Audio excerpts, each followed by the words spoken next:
नमस्कार मैम। नमस्कार जी। आज एक प्रश्न आया है। प्रश्नकर्ता कहते हैं कि सच्चे और अच्छे लोगों के साथ बुरा क्यों होता है? बड़ा सुंदर प्रश्न है कि सच्चे और अच्छे लोगों के साथ बुरा क्यों होता है? पर मैं इस प्रश्न को और बेहतर समझना चाहती हूँ। सच्चे और अच्छे से आपका क्या मतलब है?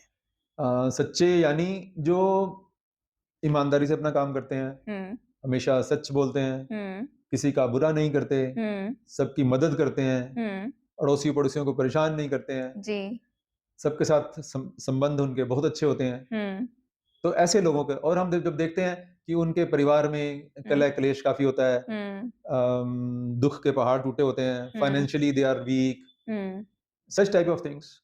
हुँ, हुँ। तो बुरा से क्या मतलब हुआ आपका? बुरा यही हुआ ना कि फाइनेंशियली दे आर वीक, हुँ, घर में कलेश, बीमारियाँ हैं घर हुँ, में, लोग उनको बुरा ट्रीट करते हैं समटाइम्स। हुँ, हुँ। तो देखिए, आपके सवाल में ही ना जवाब छिपा हुआ है। देखिए, हमें जो लोग लगते हैं, हर एक बंदा मान्यताओं की पुतला है। अपनी मान्यताओं का, अपनी कंडीशनिंग का पुतला है। हर एक बंदा एक चश्मा डालता है। कौन-सा चश्मा डालता है? जो तैयार हुआ उसकी कंडीशनिंग से, आपका मतलब है कि उसका नज़रिया। उसका नज़रिया। पर ये नज़रिया कैसे तैयार हुआ? ये नज़रिया तैयार हुआ जब वह अपनी माँ के गर्भ से बाहर आया, तो उसको कैसा वातावरण मिला? माता-पिता से, अपने टीचर से, रिश्तेदारों से, अपने घर परिवार से, अपने मोहल्ले से, अपने दोस्तों से, उसने क्या सीखा? पहले 7 सालों में क्या कुछ उसके अंदर चला गया? फिर अगले 7 सालों में उसका ब्रेन किस तरह से डेवलप हुआ उस 7 पहले 7 साल की कंडीशनिंग के आधार पर? और फिर पहले 14 साल यानी 7 साल की कंडीशनिंग और 7 साल का जो ब्रेन डेवलप हुआ 7 साल से लेके 14 साल तक, उसकी आगे बुद्धि कैसे डेवलप हुई? तो वह नज़रिया तय करता है और वह नज़रिया क्या होता है? नज़रिए का अर्थ जिस नज़र से तुम देखते हो, जिन चश्मों से तुम अपने आप को और समाज को देखते हो। तो अब हम जिसको अच्छा कह रहे हैं, हमारी भी मान्यता है कि हमें लगता है कि जो हमारे मन मुताबिक, हमारे नज़रिए के मुताबिक चीज़ें ठीक कर रहा है, वह अच्छा बंदा है। जो हमारी मान्यताओं के विरुद्ध कर रहा है, वह बंदा गलत गुड। है। हुँ? तो ऐसे फिर हम बाइस्ड हो जाते हैं और इसी तरह से हम फिर जज करने लगते हैं और फिर हम अज्ञानता में प्रवेश कर जाते हैं। जबकि जो कुदरत का कानून है, जिसके अंतर्गत सब कुछ हो रहा है, वह तो बाइस्ड नहीं है, वह तो पार्शियल नहीं है, वह तो सबके लिए एक जैसा है। तो कुदरत के कानून के हिसाब से जिसके जीवन में जैसी परिस्थितियां प्रकट होनी चाहिए, जैसी घटनाएं प्रकट होनी चाहिए, वह हो रही हैं हुँ। और वह घटनाएं हमेशा बुरा करने के लिए नहीं होती। ये तो हमें ऊपर से दिख रहा है ना। अब हमें लगता है कि पैसा किसी के पास कम है तो ये उसके साथ बुरा हो रहा है। हुँ, हुँ? शरीर पर बीमारियां हैं तो उसके साथ बुरा हो रहा है। हुँ। हुँ? हमें ऐसा लगता है। पर अब आप मुझे कुछ सवालों का जवाब दीजिए। जब हम जिम जाना शुरू करते हैं, तो हम क्या पहले ही दिन 100 किलो के वेट उठा लेते हैं? नहीं। है ना? पहले कुछ दिन तो हमें ट्रेनर कहता है कि तुम वेट्स के आस-पास घूमते रहो, इनको छूना भी मत। हुँ, हुँ। फिर 15, 20 दिन बाद, 25 दिन बाद वो हमें वेट देता है। पहले दिन ही 100 केजी का दे देता है। हुँ, हुँ। नहीं देता ना? हुँ। कौन-सा वेट देता है पहले दिन? हाँ, पहले कम देता है फिर। पहले 1 किलो का देगा। हुँ? फिर जब उस पे हमारी मसल स्ट्रेंथ डेवलप हो जाती है, फिर उसके बाद वो धीरे-धीरे वेट को बढ़ाते बढ़ाता हैं। है, ठीक है? हुँ, तो यही काम करने का तरीका कुदरत का है, कुदरत के कानून का है। कुदरत का कानून हमें बहुत बलवान बनाना चाहता है, हुँ, हमें बहुत आत्मनिर्भर बनाना चाहता है, हमें बहुत स्वावलंबी बनाना चाहता है। वह लगातार इसी पक्ष में काम कर रहा होता है, हुँ, तो वह कैसे बनाएगा?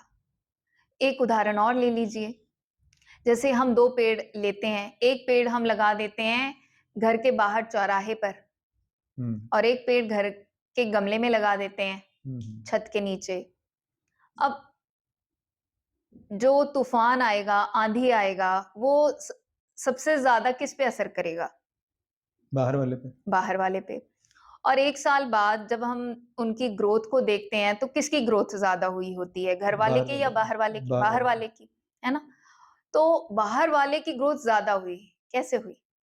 हाँ, तो उसमें शक्ति बढ़ गई उसके सहने की, तूफ़ान को हाँ, सहने की भी शक्ति बढ़ बिल्कुल। गई। उसका सब्र बढ़ गया, हुँ, उसका संतोष बढ़ गया, उसकी एंड्योरेंस बढ़ गई, उसका धैर्य बढ़ गया। हुँ। वो किसी भी तरह के तूफ़ान को, आँधी को बर्दाश्त करते हुए देखो कितना मज़बूत होकर खड़ा होता है। तो आपका मतलब है जो दुःख और तकलीफ़ें जो उनकी ज़िंदगी में आती हैं, वो तूफ़ान जैसा काम करती हैं, बिल्कुल, उनको सहनशील बनाती हैं, उनको मन को हुँ, देखिए मन मन को वो मज़बूत बनाती हैं। हुँ, तो अगर आपको कोई लगता है कि सच्चा बंदा है, नेक बंदा है, हुँ, ठीक है?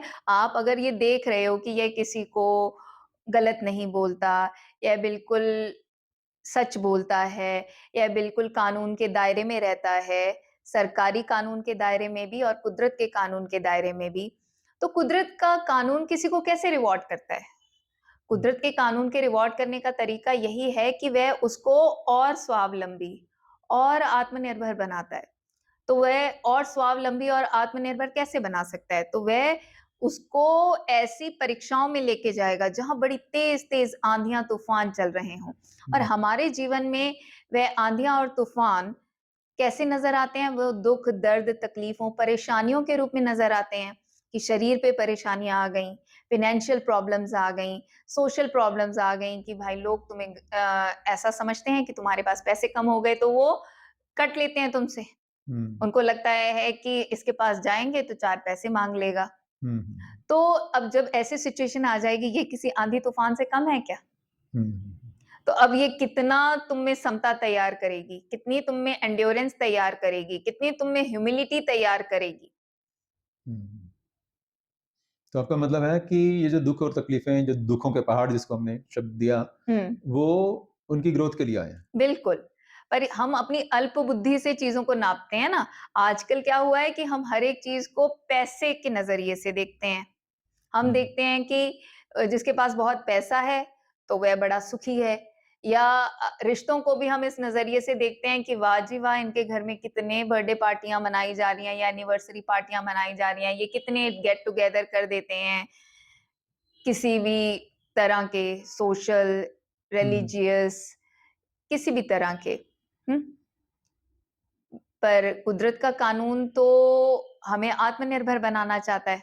हुँ, तो वो हमें इस तरह के लोगों से भी काट देता है, जो इतना छोटा सोचते हैं, हुँ, जिनके लिए पैसा ही सब कुछ है। हुँ, तो जो ऐसी परिस्थितियों से निकल के आते हैं ना, वो चाहे पैसा कमा लें कल को, पर वो पैसे को बहुत ज़्यादा तज्जुब देते नहीं हैं, क्योंकि उनको पता है कि पैसा कल था, आज नहीं है, कल होगा। हुँ, तो काम किस पे करना है? अपने आप पे काम करना है। हुँ, हाँ, पर कई बार ऐसा भी होता है कि जब इस तरह की विपरीत परिस्थितियाँ बनती हैं, तो कई बार आस-पास का माहौल इतना हावी हो जाता है, इंसान अगर गलत संगत में पड़ गया, तो वह काफ़ी ज़्यादा डिप्रेशन में चला जाता है। हुँ,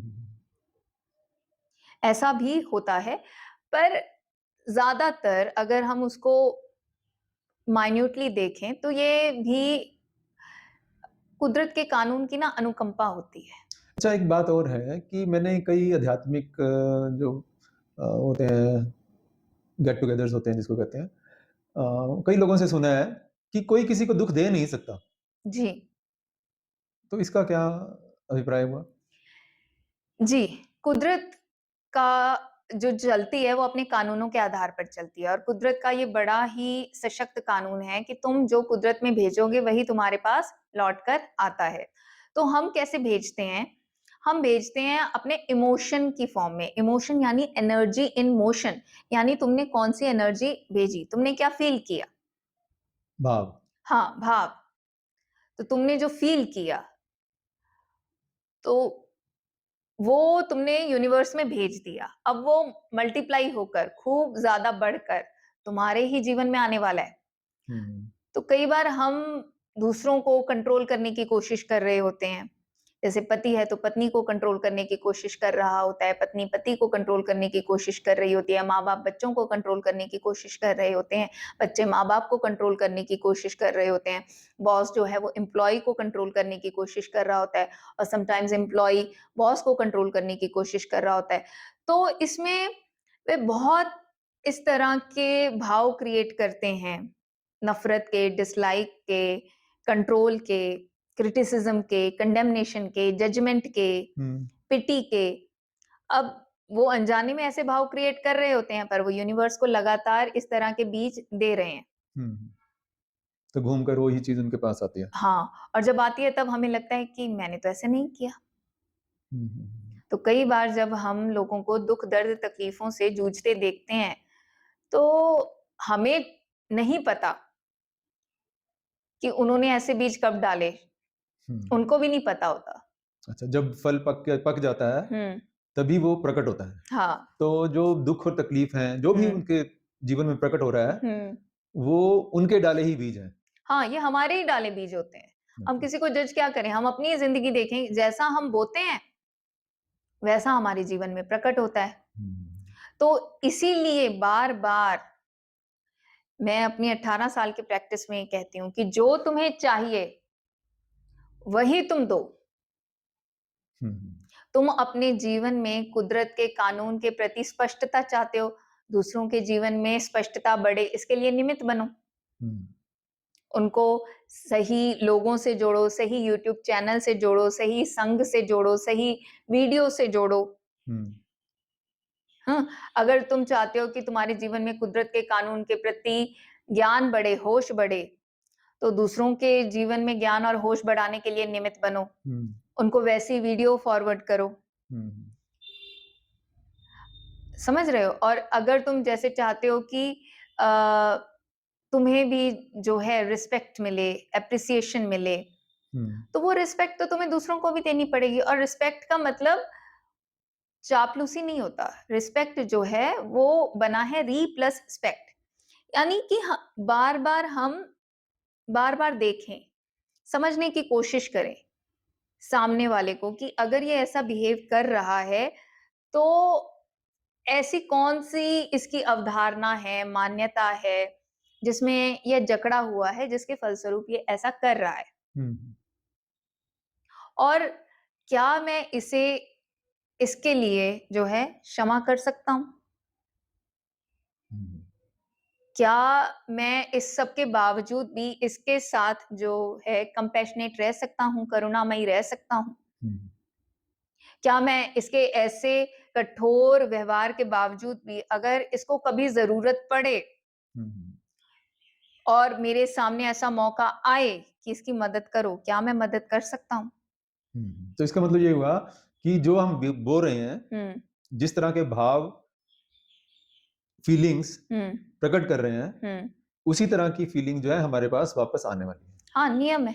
अगर सपोज़ हम चाहते हैं कि हमारे पास भरपूरता हो, हुँ, तो हम उस भरपूरता के भाव को हुँ, यानी दान के थ्रू, हुँ, जैसे दान करेंगे तो अगर भरपूरता फ़ील करेंगे तभी दान दे सकते हैं। हुँ, किसी की मदद तभी कर सकते हैं जब हमें हुँ। लगेगा कि हमारे पास इनफ है, हाँ, तो हम दान दे सकते हैं। हुँ। तो जब हम ये करते हैं तो वो मल्टीप्लाई होकर हमारे पास हमारे जीवन में आता है। जी, बिल्कुल आता है। हुँ, और जैसे आपने ये भरपूरता के भाव की भी बात करी, दान की भी बात करी ना, तो जब हम दान करते हैं, एक तो दान करने से पहले अपने मन की तैयारी करें कि धन्यवाद ईश्वर आपने ये मौका बनाया, कि मुझे दान करने का मौका मिल रहा है। हुँ, दान करते समय बड़े ही करुणामयी चित्त से कि ये जो मैं दान कर रहा हूँ, इससे जो है सामने वाले का जितना ऊँचे से ऊँचा भला हो सकता है, हुँ, हुँ, इसकी कुदरत के कानून के प्रति समझ बढ़े, होश बढ़े, वह हुँ, बढ़े। हुँ, और जब कभी अपना किया हुआ दान याद आए, तो मुदिता का भाव जागे कि धन्यवाद, मेरे माध्यम से वह दान हो पाया। हुँ, तो ये दान पूर्ण दान है। हुँ, पर अगर कहीं पर भी तुमने इस दान के प्रति ऐसे भाव ले आए, ओहो! मैंने दान किया और मेरे दान से फलाने को लाभ हुआ, तो ढिमकाने को अगर लाभ हुआ, अगर वह दान फिर खत्म है आपका। अगर अहंकार बढ़ाएँगे, हुँ। तो आगे बढ़ जाके हमें अहंकार ही मिलने वाला है। बिल्कुल, बिल्कुल। तो कई इसीलिए हम देखते हैं कि कई बार लोग भावुक होके दान तो कर देते हैं, पर बाद में फिर वो बोलेंगे मैंने दान किया, मैंने इतने इतने धनराशि दी या मैंने बड़ी मुश्किल से जो है दान किया।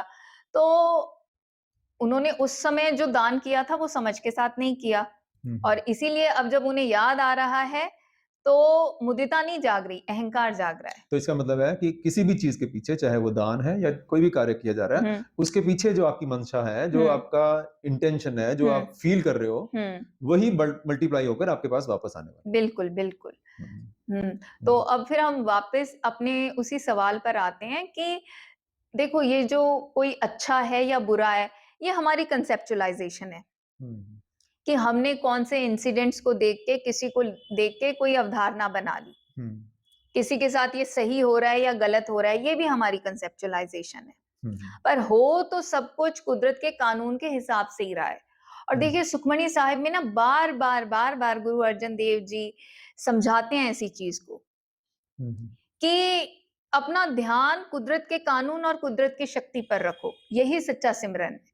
जब वो कहते करण कारण प्रभ एक है, दूसर नाहीं कोय, नानक तिस बलिहार ने, जल थल महियल सोए। करण करने वाला, कारण मतलब जो कॉज़ है। हुँ, तो ये तुम्हें समझ तभी आएगा अगर तुम कुदरत के कानून के प्रति ज्ञान को जगाते हो। हुँ, तो जो भी कुछ हो रहा है, वो कुदरत के कानून के फलस्वरूप ही हो रहा है। हुँ, तो तो अगर हमें ये हर घटना से याद आता है, तो हमारा सिमरन चल रहा है। हुँ, पर हमें क्या लगता है कि अगर हम मुँह से कुछ जपी जा रहे हैं या कुछ काउंट कर रहे हैं, वह सिमरन है, वह रटन है, गुरबानी के हिसाब से, बुद्ध के हिसाब से, है ना? हुँ, कबीर ने भी कई जगह अपने दोहों में इस बात को समझाने की कोशिश की है। हुँ, सिमरन तभी है कि जब तुम हर घटना को इतनी गहराई से बींध देते हो कि तुम्हें कुदरत के कानून के अलावा और अब कुछ दिखता ही नहीं है। हुँ, शुरू में तो यही होगा कि हमें अपने लेबल्स दिखेंगे, ये अच्छा है, ये बुरा है, ये होना चाहिए, ये नहीं होना चाहिए। हाँ, तो आपका अभिप्राय यही हुआ कि जो भी कुछ हो रहा है, हुँ, वो कुदरत के कानून के अंतर्गत ही हो रहा है। अंतर्गत ही हो रहा है। कुदरत के जो कानून के दुःख भी व हमें लग रहा है, वो भी कुदरत के कानून के अंतर्गत है। हाँ, अगर हमें वो अच्छा लग रहा है, तब भी कुदरत के कानून के अंतर्गत है। हुँ, उसको गालियाँ मिल रही हैं, तब भी कुदरत के कानून के हाँ, अंतर्गत। तो हमें जज नहीं करना कि उसके हाँ, साथ अच्छा हो रहा है या बुरा हो रहा है। हाँ। वी आर नो वन क्योंकि टू जज वो एनीथिंग। प्रशांत कभी उस चीज़ पे ना क्वेश्चन नहीं किया। गुरु अर्जन देव जी अब पूरी इतनी जो खौल रही है, गरम तवी है, उस पर बैठे हैं। वो उनके साथ ये हो रहा है तो वो कह रहे हैं तेरा भाणा मीठा लागे। हुँ, यानी कि भाणा का मतलब होता है कि जो भी इस वक़्त प्रकट हो रहा है, हुँ, वो उसपे मुझे कोई भी किंतु परंतु नहीं है।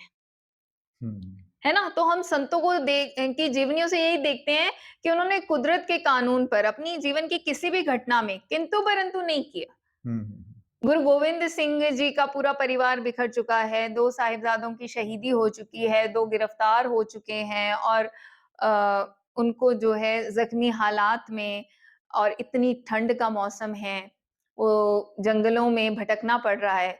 तो वहाँ पर भी वह कह रहे हैं, "तेरा भाणा मीठा लागे, तेरा भाणा मीठा लागे।" यानी किसी भी तरह का कोई भी किंतु परंतु नहीं। हमें तकलीफ इसीलिए होती है ना क्योंकि हमारे मन को किंतु परंतु करने की बहुत आदत पड़ गई है हुँ, हुँ, और आजकल जैसा माहौल बन गया है जिस तरह से हमारे मन की अवस्थाओं को स्टेट्स को डिकोड किया जा रहा है किंतु परंतु हम बढ़ा रहे हैं हुँ, हुँ, हम समझ नहीं रहे और जब तक हम समझेंगे नहीं, तो तब तक हमारे जीवन में ये दुःख, तकलीफ़ें, परेशानियाँ बढ़ती ही जाएँगी। चलो धन्यवाद आपका, धन्यवाद। बहुत-बहुत धन्यवाद। बड़ी गहराई से इस प्रश्न का उत्तर हमारे प्रश्नकर्ता को मिल गया होगा, मैं आशा करता हूँ।